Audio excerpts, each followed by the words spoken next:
Hey, welcome back. It's Milan again with the Tuning Into the One video series. And last time we covered conflict builds character and clarity builds confidence. We also covered how the differences and the similarities, when we filter for our differences, how that can really affect our understanding or our misunderstanding. And we spoke about having the ability to understand the differences so we can look for common ways to connect. And understanding the differences is something for men and women that comes from biology. Men have outies, women have innies, and so forth and so on. Those are pretty clear and obvious pieces. However, we're socialized differently. Are you being a good little boy, Tommy? Are you being a good little girl, Jenny?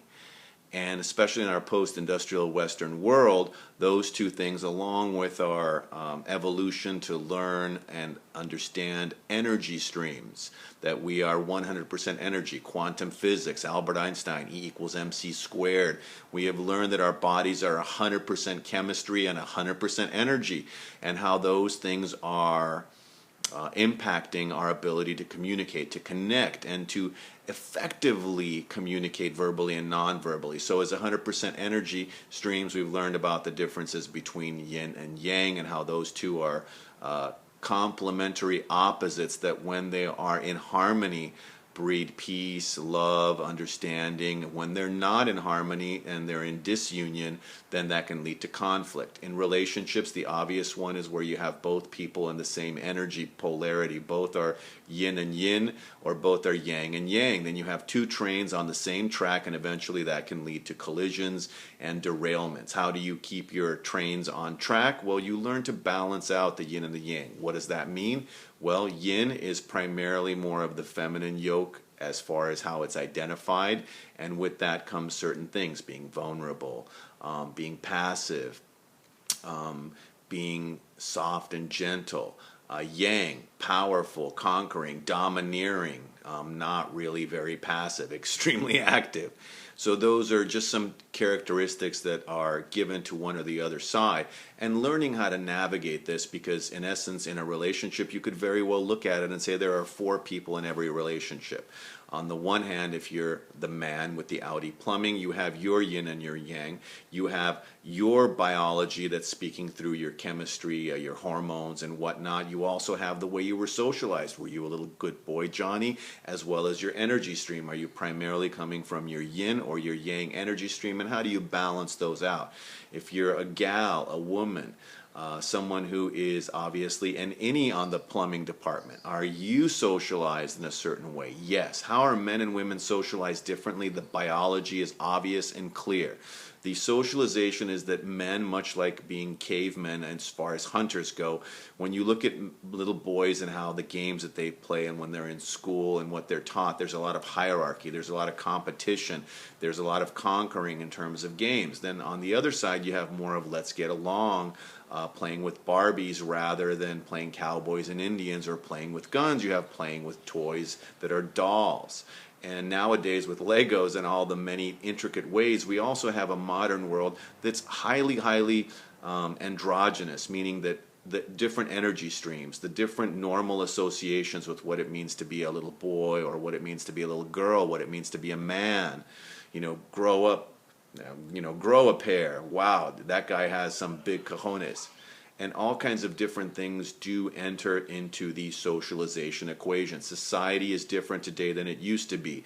A lot of women are out there professionally working. That means they're in their yang energy quite a bit of the time. If a woman is a very successful, independent person, and now her biological clock is ticking, and now she's saying to herself, wow, I got the career going, I got all the marbles and chalk, and I've got the Barbie house, I got all those dreams. Now I want a family. Well, guess what? If you want to attract another strong, like-minded, however well-aligned, blended person that's very compatible for you, then maybe it's important to learn the yin side of the equation, to learn to be more feminine in terms of action and energy in order to attract that strong alpha male who's not interested in competing with you but is interested in complementing the relationship so you guys blend well together for that harmony, for that peace. That's why it's important to appreciate the biology. So men use language literally. Women use language to build relationships. Men use language to problem solve. Women use language to connect and to build those relationships and help to understand each other and help to bridge gaps and, just create more of a gatherer mentality. Remember, the hunter is out there, more of an independent, fearless, go get it type of biology and sociology. In modern terms, that means that in the workplace, you're always in your yang energy. If you're a guy, you're biologically designed for it. You've got a lot of testosterone. It's meant for you. Does that mean that women aren't successful? Absolutely not. Women are tremendously successful. However, biologically, they have less testosterone. That means they have to tap their adrenaline and their adrenal glands, which means that they are not biologically ideally suited for that hunter mentality, for that get out there and conquer the position, conquer the world. So you have to adapt, you have to learn. And that's where appreciating the yin and the yang can really help to balance things out. No differently than maybe sitting behind a computer is the modern smoking version of things, where people are really just locked into a seated posture. And what does that do to their bodies? It's not natural, it's not organic, it's not what the biology was designed for. So we have to adapt and learn what to do, stretching, do more yoga, learn to use the body in different ways so that when we are sitting, maybe we're using different postures, maybe we stand part of the time. There's all kinds of different ways you can compensate and adapt to the environment, and so too in relationships and relating. It's important to understand the difference between somebody saying, I'm thirsty. If a woman says, I'm thirsty, a man's first reaction is going to be like, hey, let me get you a glass of water. I want to solve your problem. However, if a woman says, I'm thirsty, and another woman says, yeah, wow, I was thirsty 10 or 15 minutes ago, and I walked over, and there was this really neat bar that had all these different kinds of waters, and I really discovered something new and exciting. Now we're into storytelling. It's not just about solving the problem. It's about relating to the person, relating to the story, a completely different dynamic that you have to appreciate in connecting and relating and dating and mating.